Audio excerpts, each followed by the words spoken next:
Bharatiya Janata party ने ही झारखंड को बनाया है, तो झारखंड को भारतीय जनता पार्टी कर्मचारियों की गलती से आकाश हो गया है और उसको मैं सुधार करने के लिए जा रहा हूं, तो वहां मनमाना रकम मांगा जाता है पदाधिकारियों के द्वारा। आपने क्या किया? सिर्फ और सिर्फ उन्होंने अपना विकास किया है और टुंडी से उनका कोई सरोकार नहीं रहा है। टुंडी वो कभी देखने के लिए भी नहीं आते हैं। जो एक विधायक का प्रोटोकॉल के तहत जो फंड आता है वही फंड को उनको खर्च करना है। आप ही लोग के माध्यम से पता चलता है कि प्लास्टर ऑफ पेरिस भी बाहर से खरीदने के लिए बोल दिया जाता है पेशेंट को। तो ये दुर्भाग्य है, झारखंड सरकार हर मुद्दे पे विफल है। लेकिन अभी तो सिर्फ लूट खसोट बचा हुआ है और कहीं ना कहीं इनका एक सिस्टम है, बंदर बांट होकर सारा पैसा इन माननीयों के जेब में पहुंचता है। तो टुंडी की माँ की आंखों में जो आंसू है उसको टुंडी का बेटा ही पहुंच सकता है। आज के डेट में माननीय विधायक जी को बताना चाहिए, 15 साल का उनका कोई रिपोर्ट कार्ड नहीं है। माटी रोटी और बेटी को बचाना है। विधानसभा चुनाव की अगर बात करें तो अब प्रचार प्रसार ने पूरी तरह से जोर पकड़ लिया है और हम बात कर रहे हैं धनबाद के नक्सल प्रभावित टुंडी विधानसभा क्षेत्र की। हालांकि अब नक्सल नहीं के बराबर है, बावजूद अगर हम बात करें विकास की तो विकास की कई योजनाओं से कोसों दूर है टुंडी। और यहाँ पर जब विधानसभा चुनाव हो रहा है तो यहाँ जो प्रत्याशी हैं उनके पास चुनौतियाँ बहुत हैं, लोगों के पास सवाल बहुत हैं, क्योंकि जो विकास पहले होने चाहिए थे वो अब तक देखने को नहीं मिले हैं। चाहे वो शिक्षा की बात करें या फिर सड़क की बात करें या फिर अन्य मूलभूत सुविधाओं की बात करें, पानी की बात करें। महिलाएं आज भी कुआं से पानी पीने को मजबूर है और कुआं से पानी निकाल करके उन्हें अपने परिवार के लिए भरना पड़ता है। इस परिस्थिति में जब यहाँ से भाजपा ने विकास महतो को अपना प्रत्याशी बनाया है और वो जब जनसंपर्क अभियान में जुड़ रहे हैं तो लोगों का समर्थन किस तरह से उन्हें मिल रहा है, सीधे उनसे ही बात करते हैं। विकास जी, सबसे पहले तो भाजपा ने लंबे समय के बाद एक धरती पुत्र को यहाँ से टिकट देने का काम किया। ये बताइए, जब आप फील्ड में जा रहे हैं, लोगों से मुलाकात कर रहे हैं, महिलाओं से मिल रहे हैं, तो उनकी प्रतिक्रिया कैसी आ रही है और किस तरह से वो आपको समर्थन दे रहे हैं? देखिए, सबसे पहले तो जितने भी अभिभावक हैं या हमारी माताएं हैं वो खुश हैं। वो कहीं ना कहीं भावुक हो जा रही हैं कि जो जितने भी लोग जो राजनीति में थे सबकी एक इच्छा थी कि टुंडी के बेटा को नेतृत्व करने का मौका मिला। और मैं अपने आप को सौभाग्यशाली मानता हूं कि मुझे ये जिम्मेवारी मिली। तो इस जिम्मेवारी के साथ कई ऐसे कर्तव्य भी जुड़ गए जिसको मुझे करके दिखाना है और टुंडी को एक बेहतर टुंडी बनाने की जिम्मेवारी जो मेरे कंधे पे है। तो हम लोग सब लोग मिलके एक टुंडी विधानसभा को बेहतर टुंडी बनाएंगे। अगर हम बात कर लें, आपके विपक्षी प्रत्याशी वर्तमान में विधायक भी हैं और साथ ही एक दफ़ा मंत्री भी राज्य में रह चुके हैं, तो उनका जो कार्यकाल रहा है 2-3 बार का, वो किस तरह का रहा है आपके नज़र में और जनता के नज़र में? कितना काम उन्होंने किया है और कौन कौन से कार्य हैं जो वो नहीं कर पाए और आप आने वाले वक्त में अगर आपको जनता यहाँ पर मौका देती है तो आप करेंगे? देखिए, सबसे पहले तो आपको जानना होगा कि वो शून्य पे ही आउट हैं। 15 साल का रिपोर्ट कार्ड वो कुछ बता नहीं पा रहे हैं। मंत्री रहें, सरकार में रहें, लेकिन कहीं कुछ नहीं है। आज आप ब्लॉक चले जाइए तो दुर्भाग्य लगता है कि मेरा नाम अगर विकास कुमार महतो है और खतियान में वही है और ऑनलाइन चढ़ने में अगर वो कर्मचारियों की गलती से आकाश हो गया है और उसको मैं सुधार करने के लिए जा रहा हूँ, तो वहाँ मनमाना रकम मांगा जाता है पदाधिकारियों के द्वारा और इस पे उनका कोई पहल नहीं। आप सीओ ऑफिस की चक्कर काटते काटते रह जाइएगा, लेकिन कहीं कोई उसकी व्यवस्था नहीं हो पा रही है। आज के डेट में आप देखिए कि शिक्षा का हाल ये है कि स्कूल तो कई हैं लेकिन उसमें शिक्षक आज तक उपस्थित नहीं हुए हैं।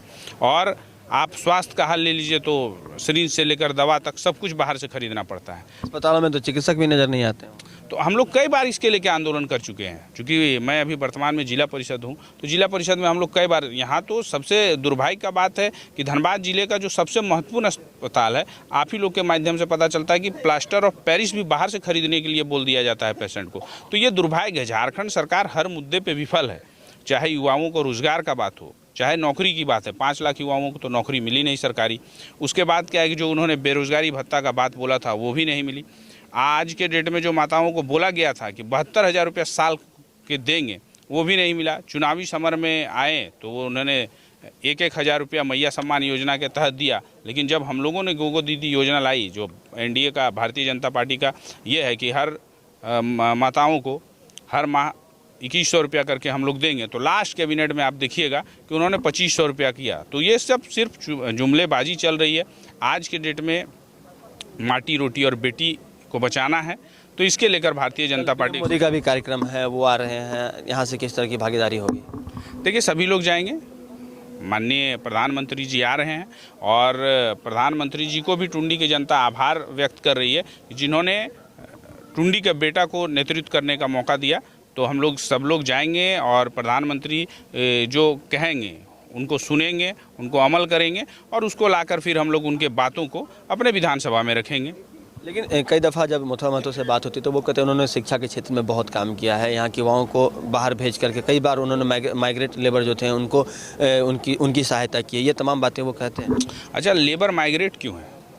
माननीय विधायक जी को ये प्रश्न पूछना चाहिए ना कि वो विधायक हैं तो लेबर माइग्रेट क्यों हो रहे भाई, यहाँ उन्होंने क्यों नहीं किया? शिक्षा के क्षेत्र में उन्होंने किया, पॉलिटेक्निक उनका है, ITI उनका है, बीएड कॉलेज उनका है, उसमें कितने टुंडी के युवा हैं जो मुफ्त। सारे तो प्राइवेट इंस्टीट्यूशन है, सरकारी इंस्टीट्यूशन तो उन्होंने लाया नहीं कोई। नहीं, सरकारी नहीं, वही तो उनको मेरा सवाल है ना कि आखिर वो सब उनका है, उसमें कोई भी बच्चा मुफ्त में पढ़ाई कर रहा है क्या? या ऐसा है नहीं ना है कि विधायक जी ने ऐसा बीड़ा उठा लिया है कि टुंडी के 100 युवाओं को हम हर साल मुफ्त में बीएड करवा रहे हैं, मुफ्त में ITI करवा रहे हैं, मुफ्त में पॉलिटेक्निक करवा रहे हैं? ऐसी तो कोई व्यवस्था उन्होंने नहीं की। जो चीज़ सरकारी हो सकती थी उनको उन्होंने निजीकरण किया और सिर्फ अपना कमाई का जरिया बनाया, अपने घर के परिवार का कमाई का जरिया बनाया। आज उनकी 4 पुश्तें तो सुरक्षित हो गई, लेकिन क्या है कि टुंडी आज के डेट में वही है। टुंडी का युवा पूछ रहा है कि मेरी आने वाली जो पुश्तें हैं या मेरा आने वाला जो भविष्य है वो कहाँ है? आज के डेट में माननीय विधायक जी को बताना चाहिए। 15 साल का उनका कोई रिपोर्ट कार्ड नहीं है, वो इतना बोल रहे हैं कि सब कुछ किए हैं। तो भाई आप रिपोर्ट कार्ड बताइए ना कि आपने 15 साल का आपको टुंडी की जनता ने जो दिया तो आपने क्या किया? सिर्फ और सिर्फ उन्होंने अपना विकास किया है और टुंडी से उनका कोई सरोकार नहीं रहा है। टुंडी वो कभी देखने के लिए भी नहीं आते हैं। जो एक विधायक का प्रोटोकॉल के तहत जो फंड आता है वही फंड को उनको खर्च करना है, बाकी सिर्फ उन्होंने अपना विकास किया है। एक बात और कहेंगे, माइनर मिनरल्स आपके यहाँ बहुत अधिक हैं और कई दफ़ा यहाँ पर बातें होती है कि युवाओं को, स्थानीय युवाओं को उसमें रोज़गार नहीं मिल पाता है और वहाँ पर बड़े पैमाने पर धड़ल्ले से अवैध बालू का उत्खनन होता है, उसका भंडारण भी होता है और उसकी ट्रांसपोर्टिंग भी होती है। और कई बार कहा जाता है कि इसमें जो बड़े उच्च पद पर बैठे हुए लोग हैं, कई राजनीतिक दलों के लोग हैं, वो इन्वॉल्व होते हैं। तो अगर आप जीत करके आते हैं तो इस पर किस तरह से लगाम लगाएंगे? देखिए, सबसे पहले तो पंचायत स्तर पे जो बालू घाट की नीलामी होनी थी तो वो पहले था कि पंचायत स्तर पे समिति बना के वहाँ के युवाओं को देना था, लेकिन ये सरकार वो चीज़ चाह ही नहीं रही थी। आज देख लीजिए बालू घाट का इन्होंने टेंडर कहीं करवाया है क्या? जो राजस्व सरकार को मिलना चाहिए, क्योंकि इनके लोग सब पदाधिकारी से लेकर विधायक से लेकर मंत्री से लेकर सबको इनके उन्हीं में सेट है कि भाई अगर कर देंगे तो पैसा तो सरकारी खाते में टुंडी में भी ऐसा कुछ है क्या? टुंडी विधानसभा में है, देखने को मिलता है। आप जाके देख लीजिए कि जो अवैध उत्खनन हो रहा है वो किसके कारण से हो रहा है। वो पैसा अगर सरकारी ये में जाता या पंचायतों को मिलता तो पंचायतें उसमें बेहतर काम कर सकती थी, विकास भी हो सकता था। जैसे पूर्व की जो रघुवर जी की सरकार थी उसमें जो बालू का घाट का जो टेंडर हुआ था, जो 80% राशि है, अगर 1 करोड़ बालू घाट का है तो 80 लाख उस पंचायत को मिलता था तो वो पंचायत बेहतर विकास कर सकता था। लेकिन अभी तो सिर्फ लूट खसोट बचा हुआ है और कहीं ना कहीं इनका एक सिस्टम है, बंदर बांट होकर सारा पैसा इन माननीयों के जेब में पहुंचता है। तो इसीलिए ये चाहते नहीं है कि सरकार का कोई भी काम हो और पंचायत विकास करे या टुंडी विकास करे। टुंडी के विकास से माननीय विधायक को कोई सरोकार नहीं है। जिस तरह से आप छात्र नेता से राजनीति में है, उसी तरह से टुंडी में अगर हम बात करें तो मोतीलाल महतो जो कि छात्र नेता थे, भाषाई आंदोलन से जुड़े रहे, वो भी आपके विपक्ष में हैं। तो ये 3 लोगों के बीच जो महासंग्राम इस बार टुंडी में देखने को मिल रहा है, वहाँ पर मुकाबला कितना टफ है और कितना आसान है? देखिए, टुंडी की जनता, टुंडी की जनमानस ये इस बार मन बना चुकी है कि इस बार टुंडी का बेटा को नेतृत्व करने का वो मौका देगी। तो जो मोतीलाल जी हैं वो भी टुंडी का बेटा नहीं है और माननीय जो वर्तमान में विधायक हैं वो भी टुंडी का बेटा नहीं है। तो टुंडी का बेटा ही टुंडी के दर्द को समझ सकता है। टुंडी की माँ की आंखों में जो आंसू हैं उसको टुंडी का बेटा ही पहुँच सकता है। तो इसलिए हम लोग चुनाव जीतेंगे, टुंडी में कमल खिलेगा और राज्य में NDA भाजपा की सरकार बनेगी। 20 नवंबर के लिए कुछ अपील करेंगे? देखिए, सभी लोग जानते हैं कि भारतीय जनता पार्टी ने एक साधारण किसान परिवार के बेटे को टिकट दिया है, यहाँ से प्रतिनिधित्व करने का मौका दिया है। तो ये मौका चूकना नहीं है क्योंकि टुंडी का दर्द टुंडी का बेटा समझ सकता है और हम लोगों को मिलकर इस बार जो युवा विरोधी सरकार है, महिला विरोधी सरकार है, इसको उखाड़ कर फेंकना है और टुंडी में कमल खिलाना है और राज्य में भारतीय जनता पार्टी की सरकार बने, ताकि सबका साथ सबका विकास और राज्य का गठन हमने किया है।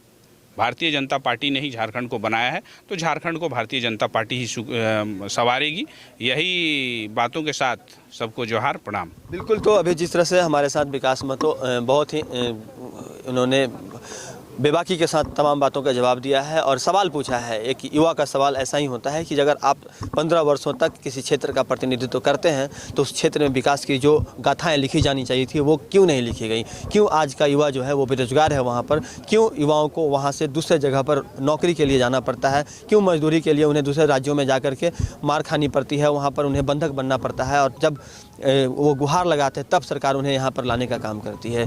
क्यों ऐसी स्थिति आई कि युवाओं का जो विकास यहाँ होना चाहिए था वो नहीं हो पाया। ये तमाम सवालों को पूछते हुए विकास महतो कहीं ना कहीं इस बार जोर शोर के साथ अपने चुनाव अभियान और चुनाव प्रचार में लगे हुए हैं। बहरहाल देखना यह है कि टुंडी की जनता इस बार किसे अपना सिरमौर बनाती है और 20 तारीख के बाद जब मतदान हो जाएगा और 23 को मतदान के बाद रिजल्ट क्या आता है। सहयोगी विपिन के साथ राजकुमार जायसवाल, न्यूज़ 22 स्कोप, टुंडी।